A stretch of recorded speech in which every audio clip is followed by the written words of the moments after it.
E começando a revisão do capítulo 78 de Boruto, mas antes eu vou avisá-los que fiz muitos comentários e observações durante o resumo, portanto peço para que não pulem para as considerações finais, deixarei cada tópico separadinho na timeline do vídeo para vocês.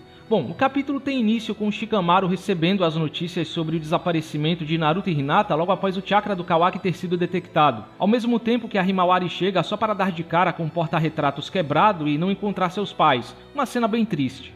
Enquanto isso, Shikamaru e todos na missão de coabitação tentam entender o que exatamente o Kawaki fez. O Shikamaru não acredita que ele tenha feito algo de mal a eles e pergunta a Eida. Basicamente, ela esclarece que eles foram engolidos por uma espécie de vórtice negro, e aqui nos é revelada outra limitação da clarividência da Eida. Quando o Shikamaru pergunta onde o Kawaki está, a Eida responde que, como ele não está fisicamente visível, é impossível para ela rastreá-lo com o seu Senringan.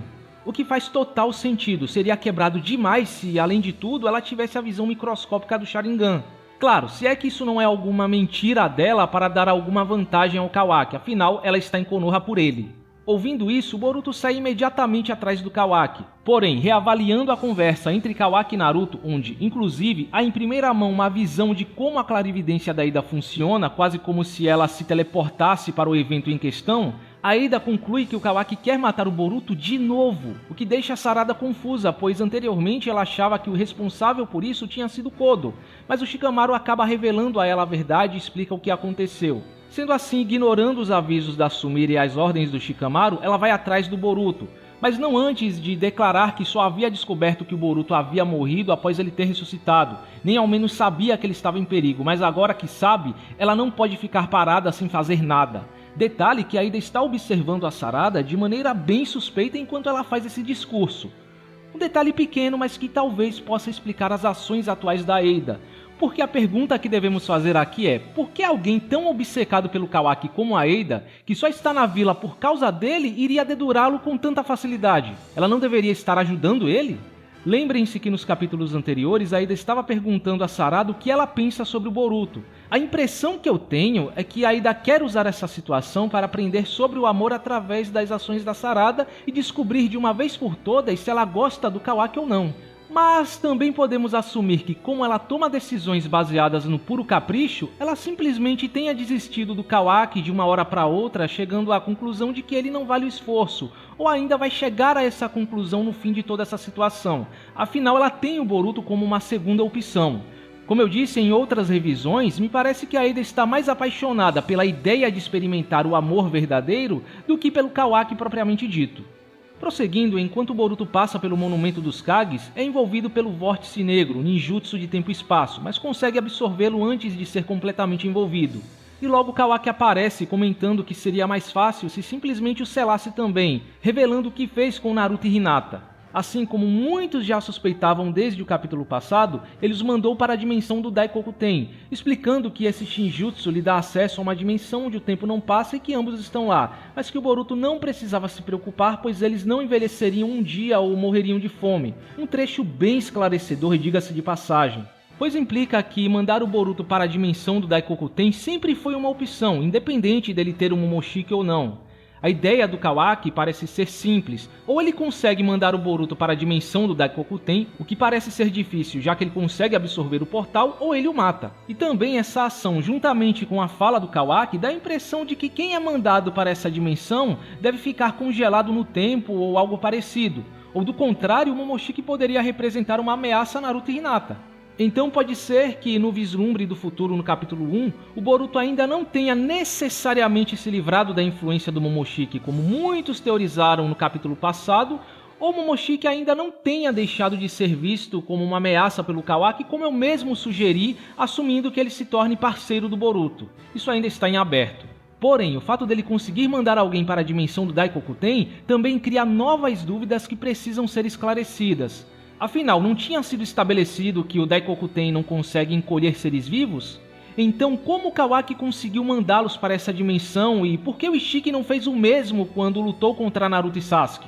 Bom, no primeiro caso é uma questão de interpretação. A regra do Daikokuten não conseguir encolher seres vivos não foi quebrada. Acontece que ele conseguiu enviar seres vivos para essa dimensão sem a necessidade de encolhê-los. Ele abriu um portal diretamente para a dimensão do Daikokuten. Então não foi um furo ou um erro. O Kishimoto simplesmente explorou uma brecha no que foi estabelecido sobre a habilidade.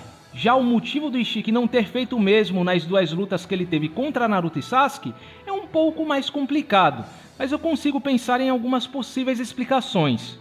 A primeira é uma que eu já sugeri na revisão passada, o potencial do Kawaki como um receptáculo perfeito, deixando o Daikokuten mais forte e abrangente ou simplesmente permitindo que o Kawaki abra um portal diretamente para lá, algo que o Ishiki não conseguiria fazer anteriormente por estar em um receptáculo imperfeito. E a segunda é algo muito mais simples, a quantidade de chakra.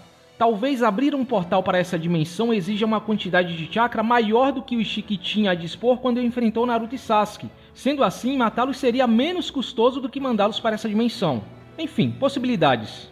Prosseguindo, após a explicação, Kawaki diz que entretanto ele nunca mais veria os dois e joga alguns cubos gigantes no Boruto. E a partir daqui começa uma intensa luta entre os dois.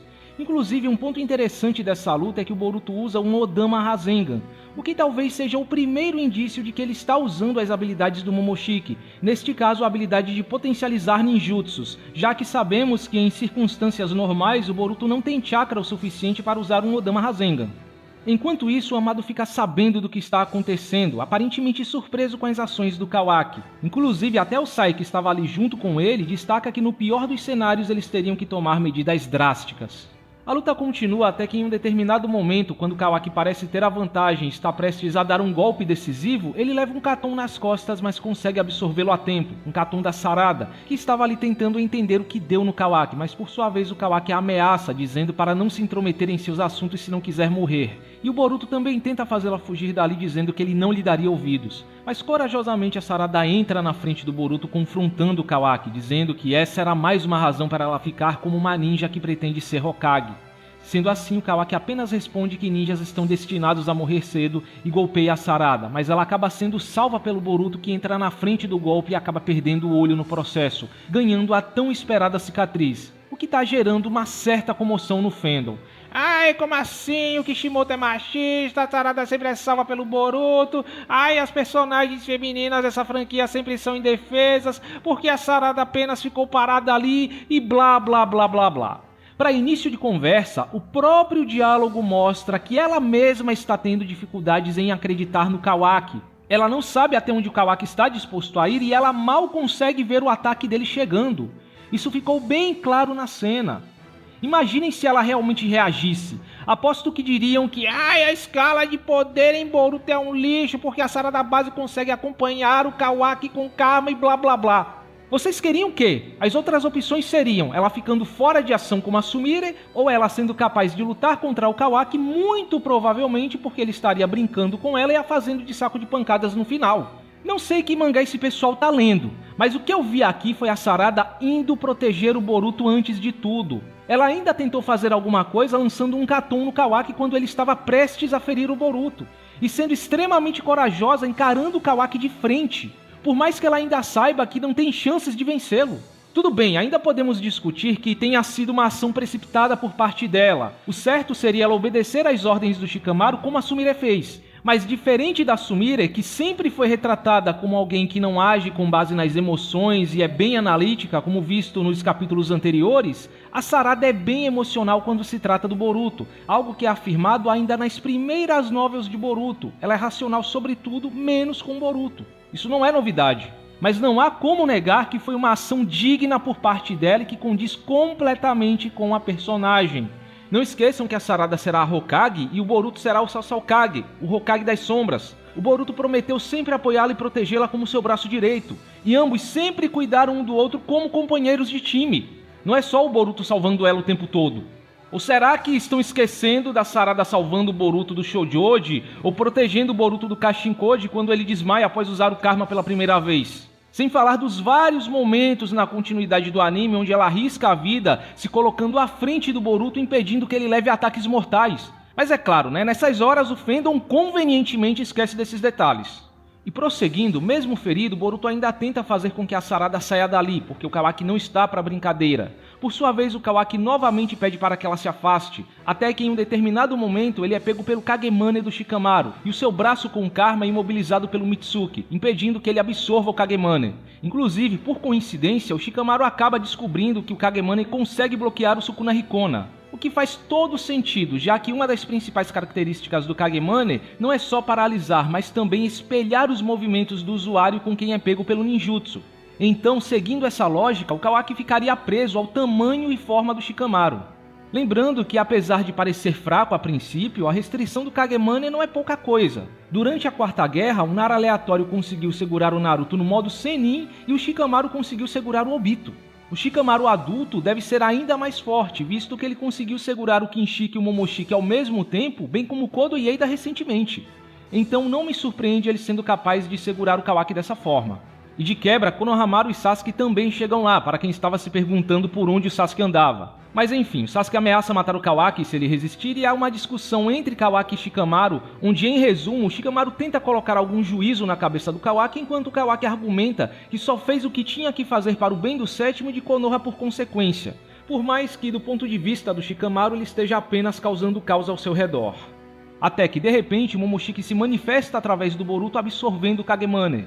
Por algum motivo, Momoshiki deliberadamente ajuda o Kawaki, lhe dando uma chance para escapar e até mesmo incentivando o Kawaki, dizendo que se ele quer matá-lo não pode se dar ao luxo de ser capturado, como se desejasse isso, até o próprio Kawaki ficar confuso sobre o que ele estaria planejando e os seus motivos para ajudá-lo.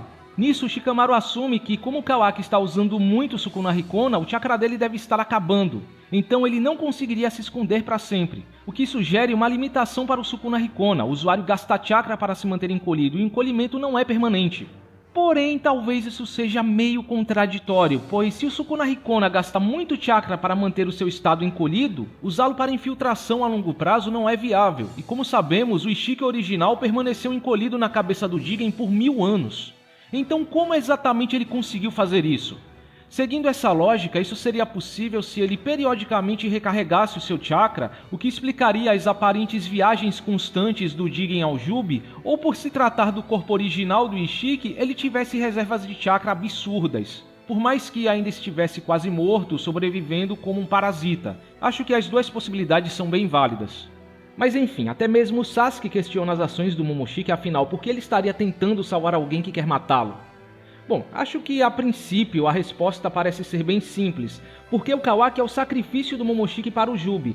Mas será que não há outro motivo? Será que o Boruto realmente foi dominado pelo Momoshiki ou ele apenas está fingindo ser dominado para libertar o Kawaki? Porque, segundo o que ficou subentendido no capítulo 72, agora o Momoshiki só vai conseguir dominar o Boruto se ele permitir. E o Boruto teria todos os motivos do mundo para salvar o Kawaki.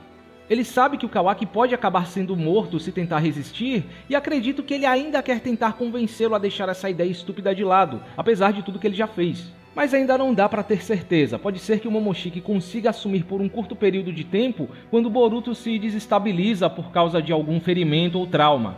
E o plano dele seja conduzir o Kawaki para o caminho daquele futuro que o Boruto viu, onde supostamente ele vai perder tudo. Prosseguindo, chegando ao final do capítulo, o Boruto recobra a consciência. A Sarada até se culpa pelo que aconteceu, mas o Boruto acalma os ânimos dela dizendo que o culpado foi aquele grande idiota, o Kawaki, referenciando o título do próprio capítulo. O Mitsuki também concorda com isso, mas com uma expressão de descontentamento, que já mostra o quanto ele deve estar irritado com o Kawaki, quem sabe preparando o terreno para aquela visão do Mitsuki com o Seninka, onde ele estava aparentemente bravo com alguém, possivelmente o Kawaki. Até que em um determinado momento, o Momoshiki aparece para o Boruto falando mais uma vez da profecia sobre ele perder tudo, que esse era apenas o começo, que isto não pode ser mais parado, que o fim já começou. Mas dessa vez ele destaca que o Boruto perdeu um olho azul, o que muita gente está assumindo ser uma menção ao Jogan, mesmo que sutil. Bom, na real japonesa, o que o Momoshiki diz pode ser traduzido de forma meio ambígua. Pode tanto significar um olho azul como o olho azul, o que muda completamente o contexto do que ele quis dizer. Em um, ele parece estar se referindo a um olho do Boruto, e no outro, indica que pode ser algo especial, o olho, e não um olho qualquer. Mas é claro, isso ainda não está muito claro, não se esqueçam disso. Agora, indo para as considerações finais, Diferente dos capítulos anteriores, esse capítulo foi mais focado na ação e em inserir alguns personagens diretamente no campo de batalha, ao que tudo indica o início daquele futuro que o Boruto viu, uma caçada ao Kawaki. Acho que já estava mais do que na hora de termos um capítulo mais focado em ação depois de tanto tempo, então não acho que há muito que se destacar ou criticar em questão de ritmo ou falta de informações úteis. Dessa vez não há muito o que acrescentar além do que eu já comentei no resumo. Apesar de ter alguns detalhes que estão gerando algumas dúvidas, o que eu já comentei no resumo, ou que dão base para alguns questionamentos. Em geral, confesso que gostei muito dessa luta entre Kawaki e Boruto, apesar de não ter sido tão longa, foi visualmente impactante, os painéis foram bem variados em questão de coreografia de combate, habilidades e ângulos de enquadramento, é uma luta que passa a sensação de intensidade em cada painel. Não é aquele tipo de luta monótona que se resume a socos e chutes pouco inspirados que o Ikemoto fazia. Dou um destaque aos painéis focados no Boruto que ficaram magníficos, pelo menos para os padrões do Ikemoto, especialmente após o Boruto usar o Odama Rasengan. Além de destacar o nível de sua seriedade na situação, houve destruição de cenário e pouco uso de artifícios preguiçosos como fumaça, apesar do excesso de linhas de velocidade e a falta de cenários de fundo. Dá pra ver que o Ikemoto realmente caprichou nesta luta, o que me deixa bem otimista quanto às que virão nos próximos capítulos. Mas enfim, os trechos fora da luta também foram bem satisfatórios. Acho que o objetivo aqui foi mostrar o quanto o Kawaki está inflexível, até onde ele é capaz de ir por seu objetivo, chegando ao ponto de atacar um amigo com intenção de matar. Se bem que eu ainda tenho minhas dúvidas, eu me pergunto se toda essa postura inflexível do Kawaki, com essas atitudes e palavras horríveis, junto a essa falta de empatia, não seria na realidade uma fachada. Parece exagero até pra ele, parece até que ele está tentando ser odiado e cortar laços com todo mundo. E é interessante perceber que apesar dele estar ameaçando o Boruto e também matar quem entra em seu caminho, ele tentou teleportar o Boruto inicialmente e o ataque que ele deu na Sarada, apesar de ter pego no Boruto, não parece ter sido suficiente para matar alguém, apenas ferir, um ataque relativamente raso. Sem falar que ele também deu uma segunda chance para a Sarada escapar dali. O que mostra que, apesar de tudo, ele pode ainda ter afeto pelo Boruto, ainda está indeciso sobre o que quer fazer. Eu não me surpreenderia se, na realidade, ele não quer matar ninguém, nem mesmo o Boruto, e tem outro plano em mente que ainda não temos noção do que seja, mas que exija que ele corte laços com Konoha por saber que eles nunca o deixariam fazer isso. O que corrobora muito com uma teoria que eu tinha quando o Kawaki foi introduzido, onde eu sugeri que o Kawaki poderia ser um anti-herói como Itachi, vestindo a carapuça de vilão, tomando decisões questionáveis e fazendo com que todos ao seu redor o odiassem, quando na realidade ele só quer proteger as pessoas que ele ama e Konoha.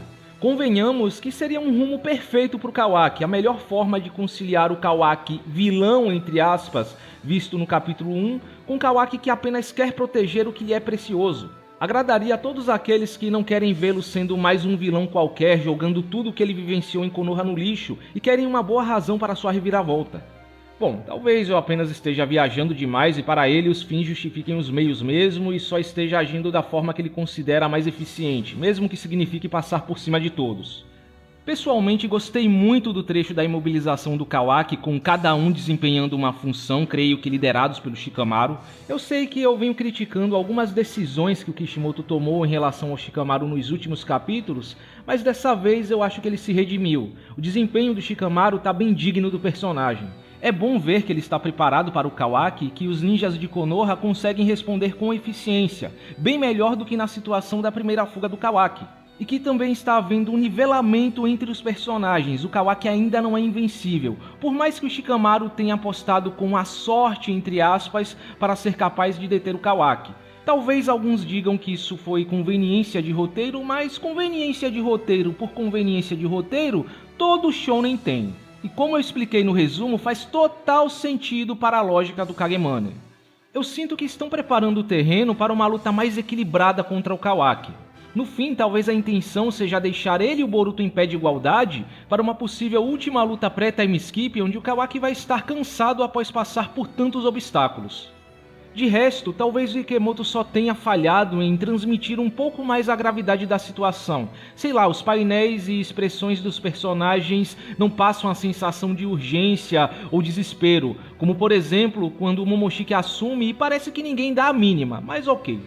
Eu sei que talvez muitos não tenham gostado de como essa cicatriz foi feita, realmente eu confesso que não foi algo tão impactante quanto poderia ter sido, eu mesmo esperava um pouco mais, que pelo menos fosse feita numa situação mais dramática, talvez até na real última luta pré-time skip. Mas o contexto em si não é um problema, ela poderia ter sido ganha da mesma forma com o Boruto defendendo a Sarada. Ao meu ver, essa cicatriz não poderia ter acontecido em um contexto melhor. Porque, acima de tudo, ela se tornou um novo símbolo do laço entre Boruto e Sarada. Mostrando até onde o Boruto pode ir por ela, ele sacrificou um olho para protegê-la. E também da fraqueza da Sarada, um lembrete de quanto ela ainda tem que evoluir. Diferente do que alguns acham, talvez o fato dela estar sendo completamente impotente diante dessa situação e ter sido indiretamente responsável pela cicatriz, não esteja necessariamente diminuindo a personagem. Esse acontecimento pode ser melhor para o desenvolvimento da personagem a longo prazo do que muitos imaginam. Por causa de sua fraqueza, ela não foi capaz de deter o Kawaki ou defender o Boruto, que perdeu um olho no processo. Ela falhou com o Kawaki, ela falhou com o Boruto, ela falhou como capitã. E essa cicatriz é um símbolo dessa falha. Um choque emocional ou o peso de suas falhas, algo que ela carregará para o resto da vida, talvez seja o que a personagem precisa para evoluir e assumir uma postura mais condizente com uma líder, a Hokage que ela quer ser, assim como aconteceu com Shikamaru. Enfim, ela vai ter que passar por situações onde ela é completamente incapaz antes de crescer e aprender com seus erros e limitações. Além de que ainda há a possibilidade do Mitsuki acabar morrendo nesta situação, como eu e muitos teorizam, o que pode aumentar ainda mais o peso de suas falhas como capitã. Vocês não podem esperar que ela seja forte, tenha uma determinação inabalável e consiga lidar com qualquer situação o tempo todo. Em todo caso, lembrem-se que a luta ainda não acabou, a Sarada ainda pode ter muito o que fazer daqui pra frente, e essa falta de ação dela pode não durar muito. Pelo menos agora ela foi introduzida diretamente na situação.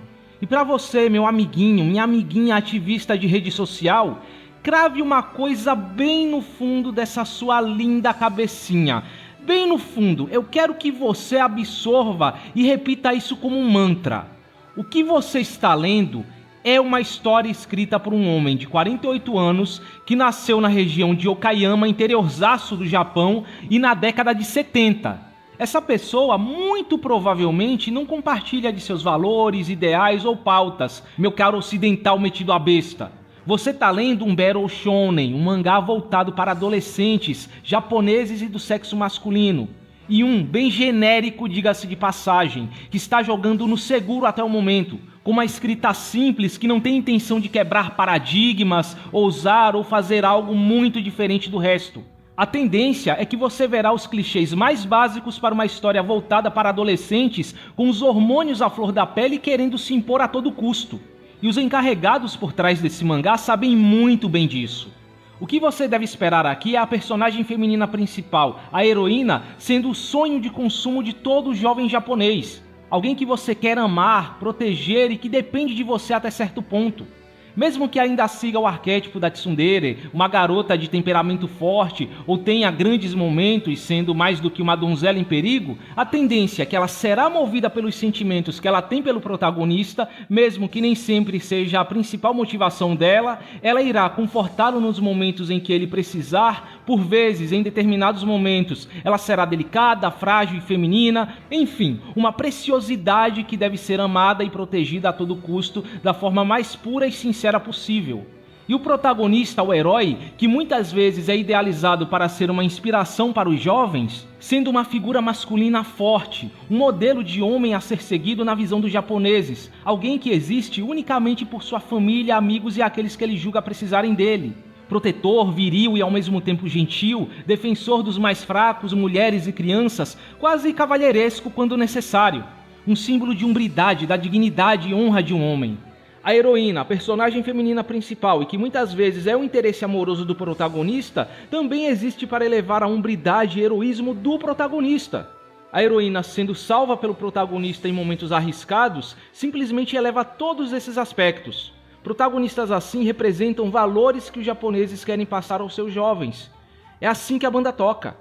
Claro, nem todo herói e heroína segue esses clichês à risca. A Sarada já se mostrou ser mais do que uma heroína clichê ou artifício para shipper. Pelo menos por enquanto, ela também é motivada por seu senso de dever, o que ficou claríssimo neste capítulo. mas não em todos os aspectos. Certamente alguns clichês ainda irão acontecer. Assim como haverá momentos onde ela vai se mostrar forte e decidida, haverá momentos onde ela será frágil, dependerá do Boruto e será a donzela em perigo, entre aspas, salva por ele. E o Boruto, o seu príncipe encantado. Isso aqui não é, nunca foi e provavelmente nunca será uma espécie de propaganda feminista ou woke ocidental cheia de mulheres fortes, empoderadas e que não precisam de homem. Um Battle Shonen genérico da V-Jump não é o melhor lugar para se exigir uma super representatividade feminina. Há opções melhores em outras revistas e gêneros de mangá. Não esperem que essa obra seja mais do que ela realmente é. Estamos entendidos? E pegando o gancho da cicatriz, é interessante perceber que mesmo com o olho do Boruto claramente ferido, uma fenda no meio da pupila, o Momoshiki parece ser capaz de enxergar, quase como se o olho dele estivesse sobreposto ao do Boruto. Um detalhe pequeno, mas que pode mudar toda a noção que tínhamos sobre o olho do Boruto no capítulo 1.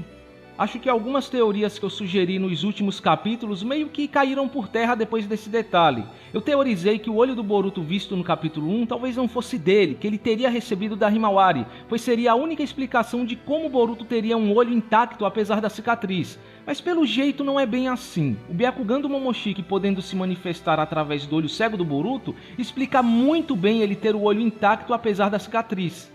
Ah, peraí, mas aqui o olho do Boruto tem uma fenda e no capítulo 1 não. Então não é o mesmo olho? Não necessariamente, porque até lá esse ferimento já vai ter cicatrizado e o olho dele vai ter se tornado um olho opaco, completamente cego. Recomendo que vocês não procurem imagens de pessoas que receberam ferimentos parecidos, mas é basicamente isso que acontece. E outra, ambos os olhos do Momoshiki e do Boruto estando abertos, implica que eles estarão trabalhando juntos naquela ocasião, ou no mínimo que o Boruto já tem controle total dos poderes do Momoshiki. Claro, levando em consideração o mangá, onde o Jogan ainda não apareceu efetivamente, mas esse detalhe também joga uma luz verde em cima do Jogan, que quem sabe também possa ser manifestado independente do olho do Boruto estar intacto ou não. Mas é aquela coisa, é sempre bom ficarmos com o pé atrás quanto ao Jogan. Já são 7 anos de publicação, o Boruto acabou de ganhar a cicatriz e perder o olho onde deveria estar o Jogan, e até agora nada.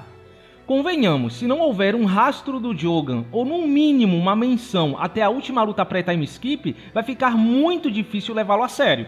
Por fim, quanto às minhas expectativas para o próximo capítulo, a impressão que eu tenho é que a história parece estar num rumo onde o Amado pode acabar com a vila na palma da mão. Não esqueçam que ele é o único que sabe o comando de desligamento do Kawaki, o único que pode detê-lo e resolver toda essa situação. O que até explicaria por que a Ida está tão despreocupada com o Kawaki e não está cooperando com ele, pois ela sabe que há uma forma simples de deixá-lo sob controle. Mas ao mesmo tempo isso também torna o Amado um refém do Kawaki, já que em teoria ele precisa do Kawaki para reviver a Akebi. Eu não duvido que no final das contas o Amado acabe concordando em ajudar o Kawaki em troca de ressuscitar a Akebi. Quem sabe até mesmo criando uma nova formação da Kara para ajudar o Kawaki na caçada aos Otsutskis, já que eu não duvido que uma das intenções do Kawaki também seja substituir os ninjas por uma força de combate mais eficiente contra essa ameaça, dando um contexto para aquela fala dele sobre a Era dos Ninjas ter acabado.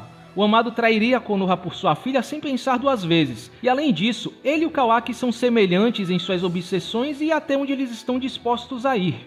De resto, eu não espero algo muito diferente do capítulo anterior. Espero pela visão do Boruto se concretizando, ou pelo menos o caminho para ela se concretizar, e também não vejo o Kodo atacando por enquanto. Aliás, depois desse capítulo, eu estou cada vez mais convencido de que esse ataque do Kodo vai ficar pro pós-time skip. Especialmente se a Eida continuar em Konoha. Ela e o Daemon são as únicas coisas que impedem ele de atacar a vila agora. Como eu comentei no resumo, pode ser que ela simplesmente desista do Kawaki, e ela não teria razões de deixar a vila, desde que estão suprindo todas as necessidades dela, ela tem a amizade da Sarada, outra coisa que ela quer experimentar, e ainda tem o Boruto como segunda opção para o seu objetivo principal. Enfim, eu não vejo Eida e Daemon deixando a vila tão cedo assim. Ao meu ver, eles estão em Konoha justamente para evoluírem e crescerem junto com o restante do elenco. Bom, então é isso. Espero que tenham gostado da revisão e nos vemos no próximo vídeo.